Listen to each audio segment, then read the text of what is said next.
All right, me again. I know y'all missed me so much. We're going to end these videos now, all right? So we got the Lincoln Douglas debates. I'm pretty sure y'all already learned about this with Mr. Coup this year, so I won't spend too much time talking about it. It's just debates for presidency, for the presidency spot in 1860. We got Abe Lincoln versus Stephen Douglas. Abe Lincoln was an abolitionist. He thought that the government cannot survive if it was divided, half free in the North, half slaved in the South. He genuinely believed that the country could not exist, and honestly, homeboy was right, all right? I'm a little biased. Lincoln's one of my faves, but, right, he said that it could not exist because, and his famous quote from this is, house divided, right? A house cannot stand if it is divided, right? Think about it. If you physically took a house, right, a building, and cut it down the middle and separated it, it wouldn't stand, right? Or it could, but it wouldn't look very good. It wouldn't look complete. It would not be a very good building because you're missing half of it, right? You have literally an open space. That was kind of his philosophy on this. A country cannot survive if it is that divided in an issue that big, right? Douglas, on the other hand, thought that slaves should have the right to decide. It wasn't like he was like, super pro-slavery and a POS, right? He just thought that slaves have the right to decide because of the 10th Amendment. Who is the federal government to decide what is good for the state when the federal government lives in D.C., not in those states, right? So anyway, it was a debate. 7 debates happened over this exact issue. All right. Now we got the raid at Harper's Ferry. Y'all had some introduction to this when you looked at this picture. I love this painting so much. It's so cool looking. Anyway, the raid at Harper's Ferry, we got a dude named John Brown, pictured right there in the middle with the rifle and I think the Bible. Anyway, he was an abolitionist. What he did, he attempted to start a slave revolt by taking over an arsenal. So where the country kept its weapons, right? The raid was crushed by Marines, the Marine Corps, led by Robert E. Lee. Remember this name because my dude is going to be important this unit, all right? Actually, it's not my dude. He was from the South. And anyway, super good general, but we'll get to him later, all right? Brown even asked Harriet Tubman and Frederick Douglass to help out. Tubman was sick, and Douglass said, no, this is a stupid idea. I don't want my name associated with this, right? Again, the raid was squashed, but he wanted to prove that y'all are weak. I'm going to take your weapons so you can't use them against us. Teach you a lesson that slavery is bad. Woo, America! He was captured, found guilty of treason, and was hanged. What this proved, though, right, was that the issue of slavery cannot be solved peacefully, period, end of discussion, right? Because people felt so passionate about this. John Brown was charged with treason for this. That's intense. Treason is the highest crime that you can commit in the federal court eyes, right? So this proved that people were really passionate about this and were willing to kill people over it. So you couldn't just sit there and have debates and decide, well, I think the state should decide, well, I think slavery is wrong. You can't do that, right? Because this issue is so intense that the only way to solve it is to fight through it, all right? Then we got the straw that broke the camel's back here. In 1860, my dude Abe Lincoln ran for president and won. He became the 16th president of the United States. He's also the face on the penny, the $5 bill, and a face on Mount Rushmore. And also a weird, creepy statue in Washington, D.C. Highly recommend you go see it. Anyway, Lincoln was cool. He had a huge anti-slavery platform and a lot of support from people in the North. What did the people in the South do?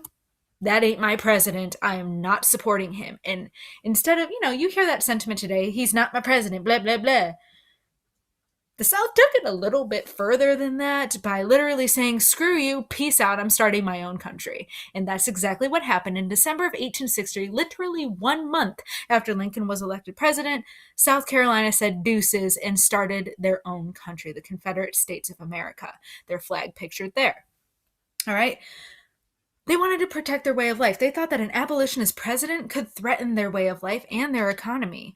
Remember, the South was really hardcore about their economy, which rightfully so. You need money, whatever, blah, blah, blah. A few months later, 2 months later, 6 more states followed. And then by May of 1861, we had all of the states there, the Confederate States of America, all of the deep South redneck states that you can think of. All right. They formed the Confederate States of America. 11 states total. They had a president. Yes, a president. Jefferson Davis. He is pictured right here in the middle here. Their main commander of troops is Robert E. Lee. I mentioned him earlier. Robert E. Lee was actually a good general. He was really good, militarily speaking. He helped win the Mexican-American War. All right, and he fought alongside the North's general, right? Anyway, I'll let you listen to their battle hymn. The link's pictured here. It's pretty fun, despite what they stood for. And then on the other hand of that, we had the Union, the North, the Yankees, whatever you want to call us.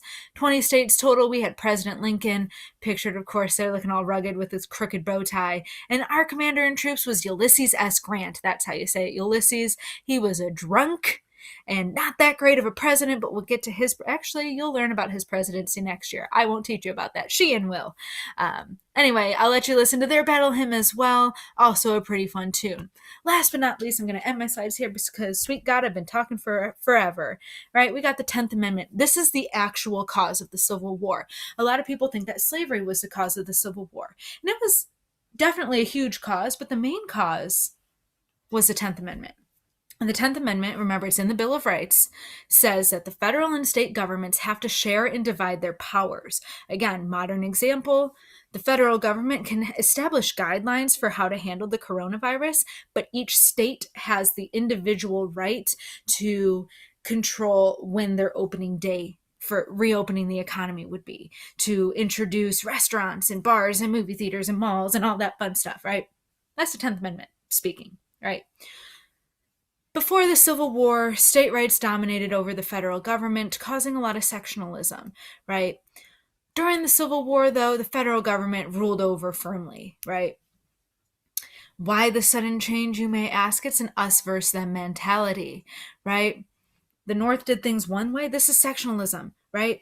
When you let states choose, right, you're going to have sectionalism. Well, in the North here, I'm in the North. I guess I don't like slavery. So I guess we're a free state. Or in the South, like, well, slavery is kind of cool, I guess, and support it. That's what sectionalism is.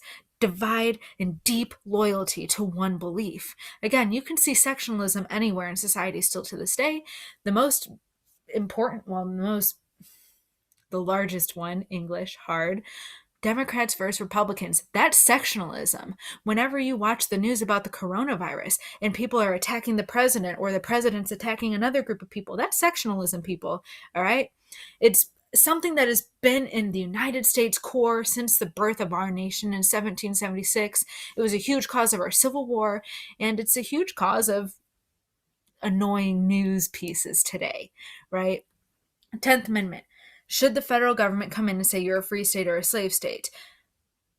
And again, the states are like, no, we have the right to decide. And still to this day, right, if you look at political parties, Democrats and Republicans, Democrats are more of the people, think of like people in the North during the Civil War, right? Democrats are the people who are like, I don't mind a strong government as long as that means protection for everybody, right? For the common good of everybody, right?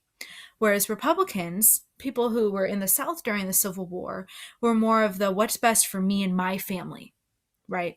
So again, Democrats or people in the North during the Civil War were like, what's good for everybody, right? So a lot of people in the North, slavery didn't really affect them, but they thought you shouldn't own people, right? Common sense. What's good for everybody. Whereas in the South, they were very me-centered, right? And there's nothing wrong with that, except when slavery is an issue, a topic of discussion, right? That's obviously wrong. So, right, just like, again, today's Republicans, what's best for me, right? And my family, the people who I'm closest to. I don't care about Joe Schmo over there or little Timmy working in the coal mines. I don't care about that. That doesn't affect me. What's best for me? And in the South during this time, what was best for them was the institution of slavery because it fed their economy, all right? I digress from there. Your worksheet this week is pretty simple, people, all right? All you're going to do is just answer this worksheet. Sweet God, it's a long one, but guess what? I'm only assigning that this week. It's due this Friday. I need a break from grading because we all know I'm kind of slow with grading. You guys probably need a break from schoolwork, so I'm giving you all week to work on just this. If you have any questions at all, email me. I love talking history. My birthday is on May 20th on this Wednesday, so I'll be posting pictures of my birthday cake. I'm making an all chocolate cake. Oh, it's going to be so good. Anyway, mad love to you guys. I miss you guys like crazy. I hope you all are healthy and well, and stay tuned for next week.